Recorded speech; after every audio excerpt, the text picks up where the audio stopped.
우리가 그리스도인인가요? 할렐루야. 굉장히 중요한 질문이거든요. 우리가 그리스도인입니까? 우리가 이제 이 사실을 알기 전까지는 그냥 그리스도교, 그리스도인이라고 얘기를 했죠. 외부 사람들도 우리를 보고 그리스도인이야 이렇게 얘기할 수 있죠. 근데 이제 우리가 그리스도인이란 어떤 사람들을 칭하는가에 대해서 그 내용을 알게 되면 내가 그리스도인입니다라는 말이 조심스러워져요. 그리고 어떤 경우는 내가 그리스도인입니다라는 말이 부끄러울 때가 있죠. 그렇게 말할 수, 자기 정체성을 밝히는데도 불구하고 그것이 부끄러울 수도 있어요. 그리고 어떤 면에서는 도전을 받을 수도 있죠. 그리스도인이라고 하는 사람들, 오늘 본문 말씀을 우리가 보면, 그래서 우리가 그리스도인을 생각해 보면 9절 후반부에 이렇게 말씀합니다. 누구든지 그리스도의 영이 없으면 그리스도의 사람이 아니라. 이거 좀 그죠? 벌써 충격이 오죠. 충격이 와요. 그리스도의 사람이라고 하는 사람들, 그리스도의 사람이라는 사람들. 이건 누구를 얘기하냐면, 뭘 얘기하느냐면 사실은 그리스도의 소유를 얘기하겠죠. 그러니까 첫 번째는 그리스도께서 소유하고 있는 사람이다. 그러니까 그리스도의 사람, 왜 우리가 영향력 있는 사람들 얘기할 때 그런 얘기 하지 않아요? 누구 사람이다. 누구 라인이다. 연예계에서도 왜 무슨 라인 찾잖아요? 그런 거 들어보셨어요? 예? 이렇게 무슨 라인이다. 그죠? 원래 그게 일본 사람들이 하던 얘기예요. 일본 사람들 연예계에서 무슨 라인 찾거든요. 이제 우두머리가 있고 그 밑에 이제 여러 연예인들이 그 사람 때문에 먹고 사는 거예요. 이 사람이 이 방송 출연하면 따라가서 출연해서 여기서 출연료 받아서 먹고 사는 거예요. 하여간 그런 이제 계파, 이런 계파주의죠. 원래 일본은 계파주의 좋아하죠. 국회의원도 전부 줄 세우고 이렇게 계파주의 좋아하죠. 근데 그게 이제 우리나라 와서 하는데, 그리스도인이라는 사람은 이건 계파가 아니라 소속이에요. 소유. 그러니까 그리스도의 사람이다라고 하는 것은 그리스도께서 소유한 사람이다. 그러니까 그리스도의 것이다라는 거죠. 그리스도의 것이다. 또 그 사람은 그리스도의 것이기 때문에 그리스도라고 하는 이름 아래에 있는 소속된 사람들이다. 그리고요, 실질적인 것은요, 이 그리스도의 사람이라고 하는 것은 그 사람이 현재 가지고 있는 직분적 위치를 얘기합니다. 왜 우리 흔히들 그러잖아요. 요즘 청와대가 용산으로 바뀌었으니까 용산은 저 사람 용산 사람이야. 그러잖아요. 그럼 어디예요? 그게 뭐예요? 대통령을 섬기는 사람, 모시는 사람이라는 얘기 아니에요? 그러니까 그만큼 또 이제 어디 가서 또 용산에서 저 사람 용산 사람인데 이러면 그 용산의 대통령과 함께 있으니까 어느 정도 실질적인 권세와 권력이 있겠다 이렇게 우리 상상할 수 있잖아요. 똑같은 얘기예요. 그리스도의 사람이다라고 한다는 것은 그리스도께 소속된 사람이고 그리스도의 소유이기 때문에 뭔진 모르지만 그리스도의 권력과 권세를 가지고 있을 것이다. 볼 수 있는 거죠. 그러니까 여러분, 그리스도인이라고 하는 것이 얼마나 책임감과 부담감이 함께 가져야 되는 말인지 이제 알겠죠. 여러분, 그리스도의 사람 맞습니까? 여러분, 그리스도인입니까? 네, 이거예요. 자, 그렇다면 그 사람에게는 능력이 있어요. 권세도 있어요. 예수 그리스도의 소속이기 때문에 예수 그리스도의 이름의 권세와 능력을 가지고 있어요. 모르기 때문에 그렇죠. 믿지 않기 때문에 그렇죠. 자, 그리스도인이 되는 조건, 오늘 본문 말씀 9장 후반부에 의하면 반드시 이것이 있어야 합니다. 그것이 뭐냐 하면 그리스도의 영의 유무입니다. 그리스도의 영의 유무. 이거 없이 그리스도인이라고 하는 것은 자만이에요. 그러니까 그리스도인이라면 그리스도의 영의 유무. 말씀에 분명히 있죠. 이게 제 말이 아니에요. 성경 말씀에 그렇게 있어요. 바울이 경험하고 나서 한 얘기예요. 바울이 그리스도의 사람이 아니었어요. 그 전에 이미 그리스도의 사람들이 많았음에도 불구하고 바울은 그리스도인을 박해하던 사람이에요. 그런데 바울이 그리스도인을 박해하던 그 바울이 스스로 고백하기를, 그리스도인이 되고 난 후에 고백하기를 뭐라 그러냐면 그리스도의 영이 없으면 그리스도의 사람이 아니다라고 하는 것은 본인의 경험을 얘기한 거란 말이에요. 자, 그리스도의 영의 유무, 이건 뭐냐면 성령의 임재의 유무를 얘기하는 거죠. 자, 근데 성령 하나님이 왜 필요한가? 왜 그 임재가 그렇게 중요한가? 성령의 다른 이름은 뭡니까? 성령 하나님의 다른 이름이 보혜사 하나님이죠. 보혜사라는 건 보증을 쓴다, 인치신다, 보증자다, 강력한 보험이죠. 그러니까 성령 하나님, 보혜사 하나님, 그러니까 각 개인에게 인치셔서 그 누구도 이 사람을 건드리지 못하게 보증하시고, 또 하나님 앞에서도 보증하는 것, 또 스스로에게도 인치심을 받은 스스로에게도 내가 성령의 인치심을 받았다라고 하는 자부심과 자존감, 그 보증하신다는 거예요. 그분이 보증하신다는 거예요. 그러니까 내가 그리스도인인지도 몰랐는데 그리스도의 영이 나에게 임하여서 그 인치심의 증거가 나타나니까 나도 그리스도인이었구나라는 것을 알게 된다는 거예요. 그 본인에게. 자, 그런데요, 그리스도인의 삶에 있어서 성령의 임재가 가장 필요한 것은 뭐냐면 사실은요, 인치심도 있지만 이끌림 받기 위해서. 그러니까 성령의 이끌림 받기 위해서 성령의 임재가 필요한 거예요. 할렐루야, 할렐루야. 그래서 성령 하나님이 이끌어 가시는 거예요. 여러 가지 방법이 있죠. 여러 가지 방법이 있어요. 사람들을 동원해서 성령 하나님이 각 사람을 동원해서 나로 하여금 그 길로 가게 만들어 버리는 것, 이것도 있을 수 있어요. 또 성령 하나님이 내게 말씀하시는데 마치 내 생각인 것처럼, 내 아이디어인 것처럼 벌떡 생각나는 게 있어요. 그래서 내가 그 일을 행하게 되는 거죠. 근데 여러분, 여러분에게 한 가지 팁 드렸던 적이 있죠. 몇 번 있어요? 이것이 성령 하나님의 생각인지 아닌지, 하나님의 뜻인지 아닌지 내가 알 수 있는 방법이 있다 그랬어요. 이게 내 생각인지 하나님의 생각인지 알 수 있는 방법이 있어요. 뭐라 그랬어요? 아세요? 혹시 기억하세요? 평상시 내가 하지 않은 생각인데 나에게 그 생각이 나면 그건 하나님 생각, 하나님 계획이에요. 나는 인색하기가 말할 것도 없어. 나는 내 스스로도 인정해 내가. 네? 그런 인색한 사람인데 어느 날 갑자기 지나가는데 누구에게 5만 원짜리라도 하나 꺼내서 주고 싶어. 이건 누구 생각이에요? 하나님 생각이에요. 내가 평상시에 할 수 없는 생각이 나에게 나왔다? 이거 하나님 생각. 그리고 그 생각이 너무 명쾌해졌다? 어떤 일에 있어서 아이디어가 너무 명쾌하고 선명하게 떠올랐다? 그것도 기승전결, 구체적인 어떤 것도 없는데도 불구하고 자신감과 함께 확 떠올랐다? 하나님 생각. 아십니까, 여러분? 자, 그리스도인이 된다는 것은 궁극적으로 성령 하나님께 이끌림 받는 사람이 된다라고 하는 거예요. 이게 얼마나 기가 막혀요. 자, 로마서 8장 우리가 다음 주에도 볼 수 있는데 13절부터 17절, 오늘 성령에 대해서 얘기하니까 우리가 함께 나눌 거니까 한번 먼저 읽어보죠. 다 같이 한번 읽어볼까요? 시작. 너희가 육신대로 살면 반드시 죽을 것이로되 영으로서 몸의 행실을 죽이면 살리니 무릇 하나님의 영으로 인도함을 받는 사람은 곧 하나님의 아들이라. 시작. 너희는 다시 무서워하는 종의 영을 받지 아니하고 양자의 영을 받았으므로 우리가 아빠 아버지라고 부르짖느니라. 성령이 친히 우리의 영과 더불어 우리가 하나님의 자녀인 것을 증언하시나니. 다 같이요. 자녀임은 또한 상속자 곧 하나님의 상속자요 그리스도와 함께한 상속자니 우리가 그와 함께 영광을 받기 위하여 고난도 함께 받아야 할 것이니라. 오늘 이 말씀이 왜 우리가 먼저 하냐면 그리스도의 성령의 임재를 얘기하고 있잖아요. 그런데 이 말씀 속에 성령의 임재를 받은 사람들의 증거가 나오기 때문에 그래요. 자, 성령의 임재를 받은 사람은 어떤 사람이냐? 8장 15절 아까 말씀에 근거하면 하나님을 아빠 아버지라고, 하나님을 아빠 아버지라고 간절히 불러요. 아빠 아버지라고 부르짖잖아요. 그러니까 간절히 말할 수 있는 사람, 이 사람이 성령의 임재의 증거가 있는 사람. 그러니까 입버릇처럼 간절해요. 간절히. 그러니까 입버릇처럼 우리 권사님들 힘들 때 아버지 하세요, 안 하세요? 저 그 소리 많이 들었어요. 노건사님들 아버지 이런 거 많이 들어요. 그거 말고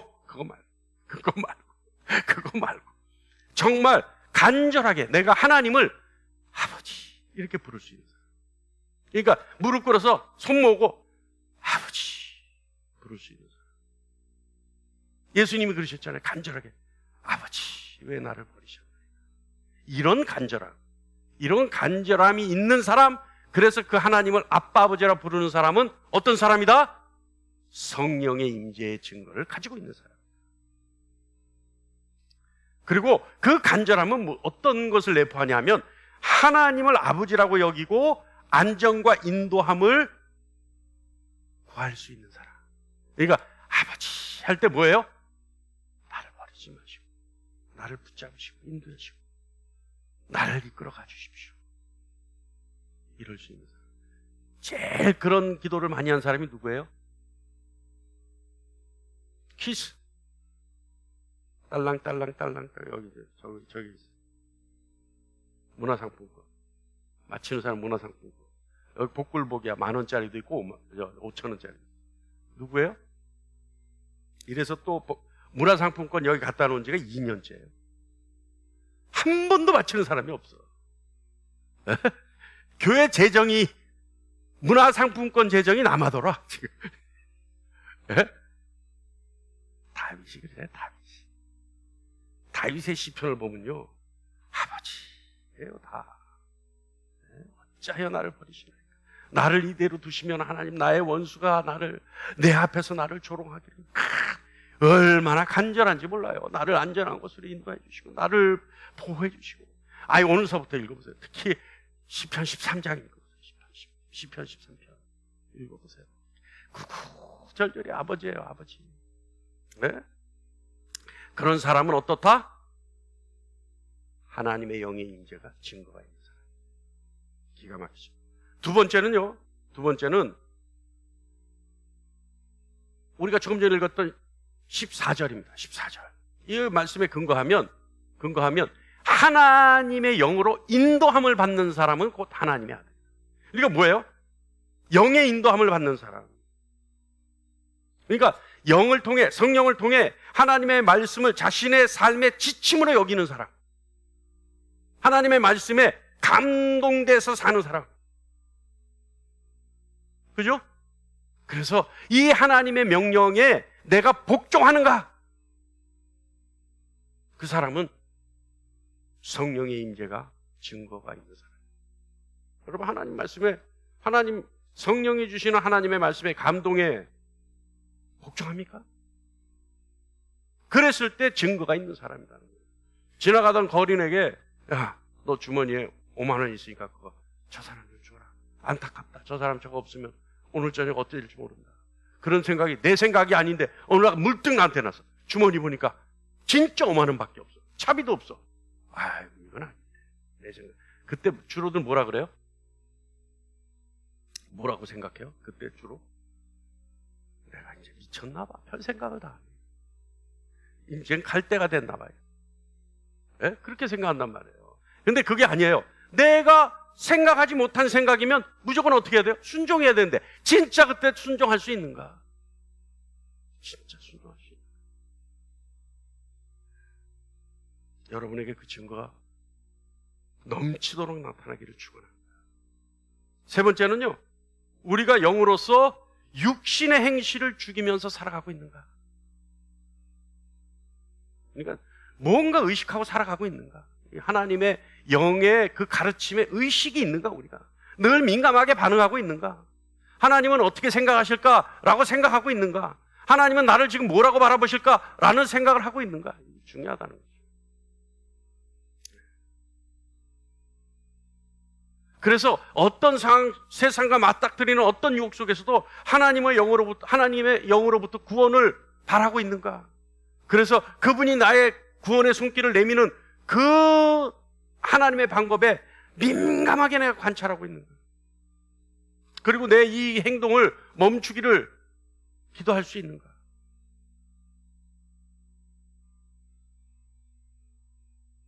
그리고 내가 아까 싸우고 있다라고 하는 내 현재 위치에 대해서 내가 확신하고 있는가? 있어요, 여러분? 내가 지금 아까 싸우고 있어. 나는 하루에도 수천 번씩 아까 싸우고 있어. 자각하고 있어요? 해야 된다 이 말이에요. 이제 해야 된다. 이제부터라도 해야 된다. 할렐루야. 할렐루야. 그런 사람이라면 내 안에 성령이 계시다라고 하는 것에 대해서 확신해도 된다. 자, 이 세 가지 다 오늘 내가 이제 비로소 내가 알았어. 나는 성령의 임재가 있어. 이게 뭡니까 도대체?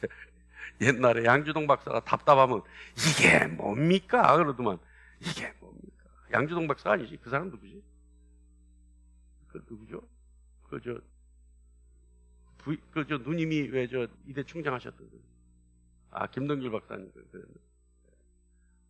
제가 중학교 때 참 양주동 박사를 존경했어요. 그분 그 거친 입담을 내가 참 좋아해서 다른 사람은 아무도 몰라. 그냥 뭐가 나오면 양주동 박사예요. 기억하시는 분 있어요? 양주동 박사? 양주동 교수님? 예? 예, 그분 참 정말 석학이셨어요. 예, 지금은 안 나오죠. 돌아가신 지 오래.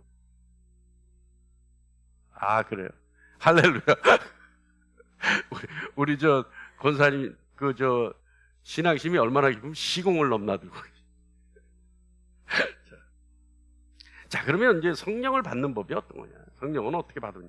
우리는 이거 기가 따갑게 들었어요. 여러분, 제가 기가 따갑게 얘기했죠. 그죠? 이 성령을 받아야지만 부활과 영생, 이게 달려있는 거예요. 우리 사도행전 말씀 한번 보죠. 시작. 너희가 회개하여 각각 예수 그리스도의 이름으로 세례를 받고 죄사함을 받으라. 그리하면 성령의 선물을 받으리니. 이거 하나밖에 없어요. 성경 어디를 찾아봐도요. 성경 제가 장담을 할게요. 여러분 찾아갖고 오면 문화상품권 남아있는 거 다 드릴게요. 성경 어디를 봐도 성령을 받는 방법은 이 방법. 어디를 봐도. 자, 회개. 결정적으로 돌아서는 거죠. 죄로부터 결정적으로 하나님께로 돌아서는 겁니다. 그리고 스스로가 예수 그리스도를 따르기로 작정하는 것, 그래서 방향을 설정하는 것, 이것이 회개. 그래서 예수 그리스도 앞에 내 죄를 고백하고 항복을 하는 거죠. 이제부터 주님 말씀만 듣겠습니다. 세례 역시요. 세례 역시 순종의 의미예요. 순종. 이전의 삶에서 대해서 죽고 내가 이젠 죽고 그래서 물세례를 받는 거 아니에요? 물로 씻어내는 거. 그래서 그리스도의 믿음으로 그분의 뜻을 따라 새로운 삶을 살겠다라고 하는 작정이 세례. 그래서 회개와 세례는 우리가 믿는다라고 하는 믿음의 핵심이 회개와 세례입니다. 그 외에는 믿음의 증거가 없어요. 목사님 너무 칼같이 잘라내지 마세요. 그럼 나는 뭐예요? 목이 뭐예요? 아니죠. 그러니까 회개와 세례를 통해 성령을 받아야 돼요. 자, 회개와 세례가 믿음의 핵심입니다. 믿음의 핵심. 우리가 갈라디아서 3장 2절 말씀 한번 볼까요? 다 같이요. 시작. 내가 너희에게 다만 이것을 알려 하노니 너희가 성령 받은 것이 율법의 행위로냐? 혹은 듣고 믿음으로냐? 믿어야지만 성령을 받죠. 맞습니까? 그런데 그 믿음의 핵심이 뭐라고요? 회개와 세례. 세례가 그냥 이렇게 안수받아서 세례받는 걸 얘기하는 게 아닙니다. 작정이에요. 작정. 이제부터는 내가 완전히 죄에 대한 몸이 죽고 예수 그리스도 안에서 새롭게 거듭나겠다라고 하는 강력한 의지. 이게 세례예요. 그런데요, 여러분, 다행스러운 거는 성령은 그리스도를 믿는 모든 사람에게 주어지는 것이 천만다행인 겁니다. 그러니까 어떻게 하면 돼요? 믿으면 되는 거예요. 자, 여기서 말하는 믿음이란 뭐냐? 우리가 회개하면 그리스도께서 우리를 용서해 주실 것이라고 하는 그 진리를 믿는 것이 믿음이에요. 그러니까 우리가 회개하는 거죠. 이제 내가 주님 앞에 고백하면 주님이 내 죄를 다 용서하시겠다라고 생각하고 회개하는 거죠. 그 믿음이 없으면 회개할 필요 없어요. 근데 그 믿음이 있어요. 뭐예요? 내가 회개하면 내 주 그리스도께서는 내 죄를 용서하실 것이다.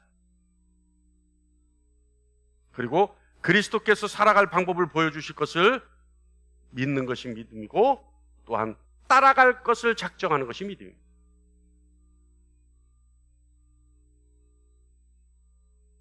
따라갈 것이라는 믿음이 있을 때 그렇게 살 수 있도록 도와주시기까지 하실 것이라고 하는 사실을 믿는 것 역시 믿음입니다.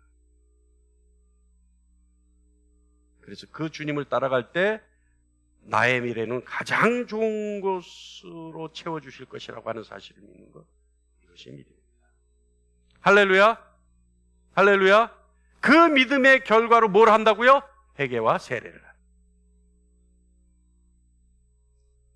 오늘 본문 11절 보죠. 11절 말씀 시작. 예수를 죽은 자 가운데서 살리신 이의 영이 너희 안에 거하시면, 그리스도 예수를 죽은 자 가운데서 살리신 이가 너희 안에 거하시는 그의 영으로 말미암아 너희를 죽을 몸도 살리시라. 죽을 몸도 살리셔요? 영만 살리는 것이 아니라. 자, 오늘은요, 우리가 왜 이 몸의 부활과 몸이 중요한지에 대해서 한번 생각해 보죠. 하나님은 우리 몸을요, 걸작으로 만드셨어요. 그래서 오늘 말씀 제목이 뭐예요? 창조의 걸작품이다. 이 몸, 인간의 몸. 하나님이 인간의 몸을 만드시고 심히 기뻐하셨어요. 더 이상 바랄 것이 없다는 거죠. 그 증거가 바로 몸의 부활입니다. 고린도전서 6장 13절 말씀 볼까요? 시작. 몸은 음란을 위하여 있지 않고 오직 주를 위하여 있으며 주는 몸을 위하여 계시느니라. 하나님이 주를 다시 살리셨고 또한 그의 권능으로 우리를 다시 살리시리라. 살리신다는 거예요, 몸을. 자, 그런데 우리가요, 여러분 이 말씀 보셨어요? 이 말씀 저는 보고 깜짝 놀랐어요. 뭐냐 하면 정말 생각지도 못했던 말씀이 있어요. 뭐냐 하면 몸이 주를 위해 있다. 몸이 주를 위해 있다. 그뿐만 아니라 주는 뭘 위해 있다? 몸을 위해 있다는 거예요. 몸을 위해. 기가 막히죠. 우리 몰랐어요. 그런데 내 몸이 주를 위해 있고 주는 내 몸을 위해 계시다는 거예요. 이게 무슨 뜻일까요? 먼저요, 내 몸이 주를 위해 있다는 말은 내 몸에 존재하는 이유는 하나님의 영광을 위해 있다는 얘기예요. 할렐루야. 내 몸이 존재하는 이유는 하나님의 영광을 위해 내 몸이 존재하고 있다는 거예요. 그러니까 여러분 이 말씀을 잘 생각해 보면 내 눈과 귀와 혀와 손과 발, 그리고 내가 가지고 있는 생각과 내가 가지고 있는 모든 욕구조차도 하나님의 영광을 위해 쓰일 수 있다는 얘기예요. 이해하십니까? 근데 반대로요, 내 눈과 귀와 혀와 손과 발, 그리고 내가 가지고 있는 생각과 욕구를 가지고 하나님의 영광을 가리는 데도 쓸 수 있다는 얘기예요. 이 양면성이죠. 여러분 누구의 판단이에요?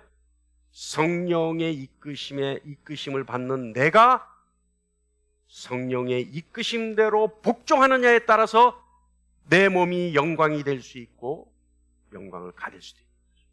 그러니까 성령 하나님은 내 몸이 하나님의 영광을 드러내는데 쓰시기 위해서 나를 이끌어 가시는 거죠. 그러니까 하나님의 영광을 위하겠다? 다 거짓말이야. 어떻게 하면 돼요? 성령이 이끄시는 대로 순종하면서 하는 거예요. 그러니까 우리가 흔히들 골 한 골 넣고 하나님의 영광, 이건 아니라는 거죠. 물론 그것도 하나님의 영광이라고 얘기할 수 있습니다만 너무나 협소한 의미고, 인간이 가지고 있는 습성은 원래 하나님의 영광을 가리기 위해서 애쓰는 습성이 있어요. 왜요? 아직도 죄가 아담과 하와가 지긋지긋한 죄를 우리에게 줬기 때문에 우리가 그렇게 살 수밖에 없어요. 그런데 그런 우리이기 때문에 내버려 두지 않으시고 성령을 우리에게 주셔서 그 이끌림 받는 삶을 살 때 우리가 영광을 돌릴 수 있는 거죠. 인간의 육체는요, 하나님이 계획도 없이 그냥 우연히 생각지도 않게 생겨난 육신이 아닙니다. 그렇게 창조된 존재가 아니에요. 모든 것이 하나님의 계획에 의해 쓸모있게 지어진 거죠. 그래서 13절에 주가 몸을 위해 계신다 라고 하는 말씀의 의미를 알게 되면 아, 그렇구나, 알게 되는 거예요. 무슨 말이냐면, 이 말씀은 주가 우리 몸을 위해 계신다라고 하는 말은 무슨 말이냐면 주님의 우리의 몸을 아끼신다는 얘기입니다. 아끼신다, 보호하신다는 얘기예요. 왜요? 몸은 성령의 임재가 있는 성전이기 때문에 그래요. 그렇지 않다면 왜 몸을 죽은 자 가운데서 다시 살리시겠습니까? 그렇기 때문에 여러분, 몸을 더럽히지 않아요. 할렐루야. 몸이라는 그릇에 담겨있는 생명도 함부로 더럽혀서는 안 돼요. 하나님은 우리 몸을 통해 무엇인가 하시려는 계획을 가지고 계십니다. 할렐루야. 그러니까 여러분, 피어싱까지는 괜찮다고 봐. 피어싱까지는. 근데 여기 이레즘이라고 하죠. 타투. 네? 그거는 무슨 뜻이에요? 이레즘이는 무슨 뜻이에요? 노예의 뜻이에요. 종. 기도 종이고, 기도를 뚫는 것도 종이고, 타투도 그런 뜻이, 의미가 있어요. 근데 타투의 그림들이 여러분 다 정상적인 그림이 없습니다. 그래요? 언제부터 이게 이런 악한 습성이, 악한 이 유행이 이렇게 번졌는지. 아, 눈썹까지는 봐줘. 그거야 뭐 어쩔 수 없이. 눈썹까지는 봐줘. 근데 그거, 저도 이제 이 여담입니다만, 그거 지우는데 무척 고통스러워 하더라고요. 그러니까 이게 이레즘이 그거를, 타투 이거를 새긴 사람이 후회하고 다 없애는데 정말 고통스러워 하더라고요. 그리고 몇 갑절의 돈이 들어가요. 처음에 할 때 30만 원 주고 했으면 최소한 얼마가 들어가야 되냐면 300에서 500이 들어가야 지워져. 딱 10배에서 15배. 그래야지만 없어요. 그래도 흉터가 남아요. 그러니까 흉터가 남는 게 낫다는 거지, 시커먼 먹물보다는. 아, 근데 또 어떤 사람은 좀 아주 그냥 예쁘게 한 사람은 또 보기도 나쁘지는 않더라고요. 근데 제 친구들은 옛날에 보면 전부 지들끼리 서로 해가지고 이게 사과인지 벤지 앵두인지도 모르겠고, 지는 악어라 그러는데 개구리같이 보이고, 호랑이라 그러는데 갓 태어난 고양이처럼 보여요. 뭐 그런 친구들도 있어요. 근데 여러분, 이게 아니라 몸을 그렇게 함부로 해서는 안 된다는 거죠. 자, 근데 여러분, 우리가 하나님이 우리 몸을 통해 뭔가 하시려고 하는 계획이 있는 것, 우리 한번 살펴볼 필요가 있어요. 우리 몸이요, 어떤 존재가 되는지 한번 보시면 돼요. 다니엘서 12장 1절로 3절 말씀인데 다 읽을 필요 없이 제가 읽을게요. 여러분 그냥 중간에 뺄 겁니다. 중간에 긴 건 빼고 중요한 것만 제가 읽을 테니까 여러분 한번 보세요. 땅의 티끌 가운데서 자는 자 중에 많은 사람이 깨어나 지혜 있는 자는 궁창에 빛과 같이 빛날 것이요, 많은 사람을 옳은 대로 돌아오게 하는 자는 별과 같이 영원토록 빛나리라. 이게 우리 몸이에요. 제 어머니 낙골당 거기에 제가 이 말씀을 새겨놨어요. 다니엘서 12장 3절. 많은 사람을 옳은 대로 돌아오게 하는 자는 별과 같이 영원토록 빛나리라. 근데 여러분, 마태복음 13장 43절 한번 볼까요? 시작. 이건 짧으니까 다 같이요. 시작. 그때 의인들은 자기 아버지 나라에서 해와 같이 빛나리라.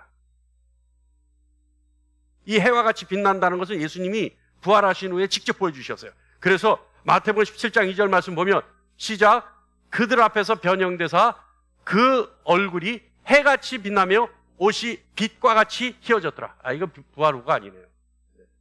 이렇게 돼. 그러니까 이처럼 우리의 몸이 아버지 나라에서 어떻게 해요? 어떻게 바뀐다고요? 해같이 빛나게 바뀐다. 이게 하나님의 계획인 거예요. 이게 하나님의 계획.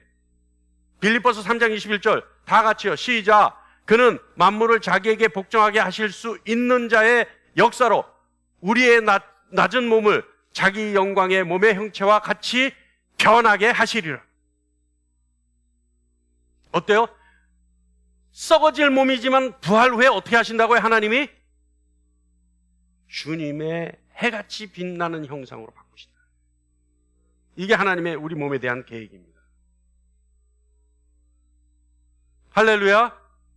몇 살? 몇 살의 모습? 그거는 안 잊어버리시네. 30대 초반, 31, 32, 33. 그러니까 여러분, 우리 다음 주부터 뭐 해라 그러면 안 하니까 사진을 그때 자기 사진을 다 갖고 오세요. 그러면 우리가 코팅을 해서 목걸이를 만들어 드릴게요. 예? 그러면 그 사진을 보면서 항상 수시로 그 사진을 보면서 내가 부활의 후의 모습이구나. 소망을 가질 수 있잖아요, 여러분. 예? 그래요, 안 그래요? 그래요, 안 그래요? 5월 말까지 할까요? 그 사진을 보면서 내가 소망을 갖는 거야. 내가 이 모습, 이때가 제일 예쁜데, 그런데 플러스 뭐가 있다고요?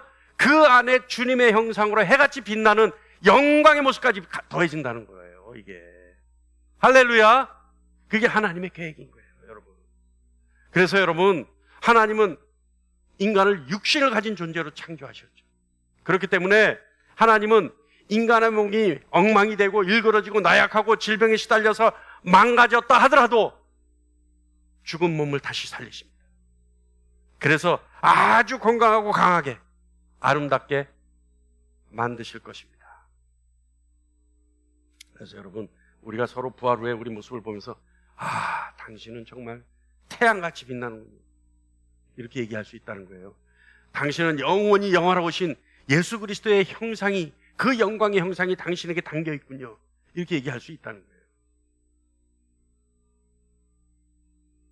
그런데 여러분, 우리가 여기 한 가지만 더 짚고 넘어가죠. 그렇다면 부활이라는 것이 주님이 오셨을 때 우리가 얻을 수 있는 은혜로 끝나는 것이냐? 그때 은혜냐? 그때 은혜냐? 그러면 부활이라는 것이 소급해서 지금은 은혜가 없느냐? 우리에게 있다는 거예요. 그리스도인은요, 그렇다면 그리스도인이 부활의 소망으로 살아가는 오늘의 그리스도인이 어떤 영향을 받을 수 있는가? 그래서 어떻게 자신의 삶에 그 부활의 소망의 그 능력을 자신의 삶에 적용시킬 수 있는가? 부활의 소망의 능력으로 살아가는 사람은 자신의 삶의 행태가 어떻게 돼야 되는가? 생각해 볼 필요가 있다는 거죠.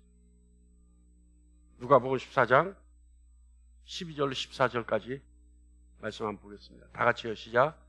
또 자기를 청한 자에게 이르시되 내가 점심이나 저녁이나 베풀거든 벗어나 형제나 친척이나 부한 이웃을 청하지 말라. 두렵건대 그 사람들이 너를 도로 청하여 내게 갚음이 될까 하노라. 잔치를 베풀거든 차라리 가난한 사람들과 몸 불편한 사람들과 저는 자들과 맹인들을 청하라. 그리하면 그들이 갚을 것이 없으므로 내게 복이 되리니 이는 의인들의 부활 시에 내가 갚음을 받을 것임이라 하시더라. 할렐루야. 어떻게 한다고요? 주님의 말씀은 대갚아줄 능력 있는 사람한테 베풀지 말라. 눈에 불을 켜고 갚아줄 능력이 없는 사람한테 베풀어 주라. 할렐루야. 근데 우리는 안 그렇죠. 우리는 어떻게 해요? 갚아줄 능력이 없는 사람은 거들떠갑니다. 갚아줄 능력이 있는 사람한테 어떻게 해요? 거들떠봐요. 네? 그래서 한국 사람들이 그게 너무 강해. 그게 너무 강해. 그러다 보니까 어때요? 별 볼 일 없는데도 좋은 차 탈라 그러고 좋은 옷 입으려 그러고 예? 좋은 집에 살라 그러는 거 아니에요? 그런 거 아니에요? 근데 주님 그러지 말라는 거예요. 그게 아니라는 거죠. 왜요? 왜 아니라는 거예요? 그렇게 하지 말라는 거예요. 이 생을 살면서 대갚음을 받지 말라는 거예요. 갚음을 줄 수 없는 사람들만 찾아다니면서 골라다니면서 베풀어 주라는 거예요. 왜요? 뭐 때문에? 이 땅을 살면서 대갚음을 받으면 말짱 꽝이란 얘기예요. 그러면 언제 값을 치를 수 있느냐? 언제 대갚음을 받을 수 있느냐? 14절 후반부에 부활 시에 내가 갚음을 받겠음이라 하시더라. 부활했을 때 갚아주신다는 거죠. 네가 이 땅을 살면서 베풀었던 모든 것을 내가 부활했을 때 내가 갚아주리라. 감동이 없으시네. 왜 감동이 없는 줄 알아요? 베푼 것이 없거든. 베풀고 돌려받지 않은 것이 없거든. 그러니까 감동이 없네. 내가 그때 그게 나중에 주님이 100배로 갚아주시는구나. 이 감동이 없거든. 다음 주에 요 설교를 그대로 할 때 일주일 동안 여러분이 베풀었던 것으로 감동하시는 여러분 되시길 간절히 축원합니다. 또 아멘 안 해. 이럴 때는 또 안 해. 왜? 싫거든. 그래도 일주일 동안 여러분의 삶을 통해 베푼 것을 여러분이 부활하셨을 때 주님이 100배로 갚아주시길 간절히 축원합니다.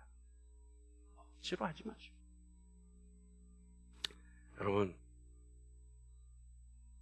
부활의 능력으로 살아가는 사람들은요, 자비와 사랑을 아낌없이 이웃에게 줄 수 있습니다. 왜냐하면 주님이 약속하셨죠. 조금 전에 우리가 읽었던 의인들의 부활 시에 내가 갚음을 받겠습니다. 여러분, 부활 시에 우리 앞에 놓일 상급의 즐거움을 아시길 간절히 축원합니다. 주님이 갖겠다고 약속하신 그 약속의 의미와 능력을 알기를 간절히 축원합니다. 그리스도인이란요, 어떤 사람들이냐면 그리스도를 위해 살아가는 사람들이에요. 그래서 그리스도인은 그리스도를 위해 모든 것을 참을 줄 아는 사람입니다. 주님은 그리스도인에게 세상을 잘 살았을 때 세상 사람들로부터 반드시 보험받을 것이라고 하는 약속은 하지 않으셨어요. 세상을 살아갈 때는 그리스도인은 어떻게 살아가야 되냐면 오히려 이렇게 살아갈 것이라고 말씀하셨어요. 볼까요? 마태복음 5장 11절로 12절 말씀입니다. 나로 말미암아 너희를 욕하고 박해하고 거짓으로 너희를 거슬러 모든 악한 말을 할 때는 너희에게 복이 있나니 기뻐하고 즐거워하라. 하늘에서 너희의 상이 큼이라. 너희 전에 있던 선지자들도 이같이 박해하였느니라. 그리스도인들은요, 박해받는 사람들. 여러분, 그리스도인에게는요, 세상 사람들과 다른 즐거움이 있어요. 인간의 칭찬을 구하고 세상에서 세상보다 상이 훨씬 큰 즐거움을 알고 있는 사람들이에요. 그 사람들은 어떤 사람들이냐? 그리스도의 약속을 믿고 순종하고 하는 기쁨을 그리고 즐거움을 아는 사람들이에요. 그 기쁨과 즐거움은 삶의 환경에서 주어지는 기쁨과 즐거움은 비교할 수 없는 기쁨과 즐거움이죠. 우리 로마서 8장 11절 다시 한번 읽어봅니다. 시작. 예수를 죽은 자 가운데서 살리신 이의 영이 너희 안에 거하시면 그리스도 예수를 죽은 자 가운데서 살리신 이가 너희 안에 거하시는 그의 영으로 말미암아 너희 죽을 몸도 살리시리라. 여러분, 하나님이 우리를 적대시하지 않을 것을 믿으십니까? 하나님이 오직 우리를 위해 일하신다는 사실을 믿으십니까? 하나님이 우리의 죽을 몸을 다시 살리실 것을 믿습니까? 그 사실을 믿는다면 하나님이 우리가 삶을 살면서 포기했던 그 많은 좋은 것들, 그것들을 우리가 부활했을 때 100배로 갚아주신다는 사실을 믿으시기를 바랍니다. 그랬을 때 하나님 나라에서 우리가 해같이 빛날 것입니다. 여러분의 믿음이 온전하기를 간절히 축원합니다. 그리스도인은요, 끝이 없는 마르지 않는 자비와 사랑의 샘물을 가지고 있는 사람.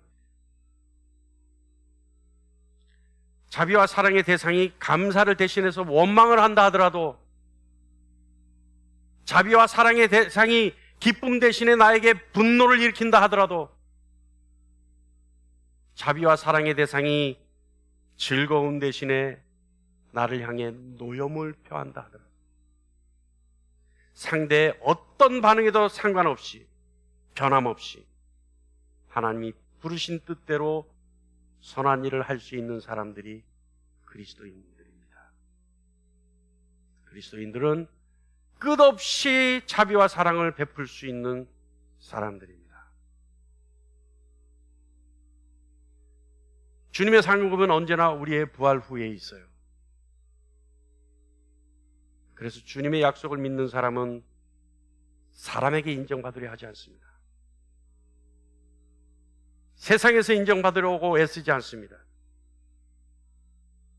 오직 자기 자신의 몸이 영광 가운데에서 부활할 것을 믿으며 몸을 지키고 그 믿음을 지키며 애쓰려는 삶을 사는 사람들입니다. 여러분, 여러분의 믿음을 다시 한번 다져보시길 바랍니다.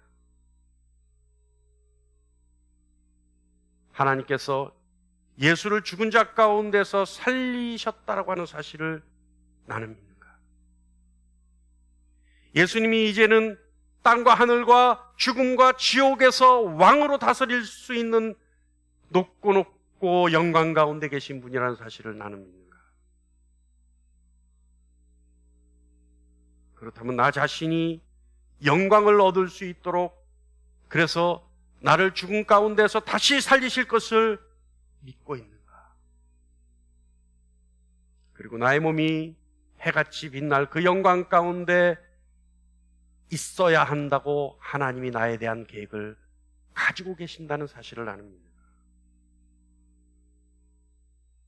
내가 하나님의 해같이 빛나는 영광 가운데 거할 것을 하나님이 목적으로 가지고 계신다는 사실을 나는 믿고 있는가? 이런 믿음이 있을 때 저와 여러분은 그리스도의 영광을 위해 자비와 사랑을 이유 없이 마음껏 나눌 수 있는 참 그리스도인이 되는 것입니다. 할렐루야. 기도하겠습니다.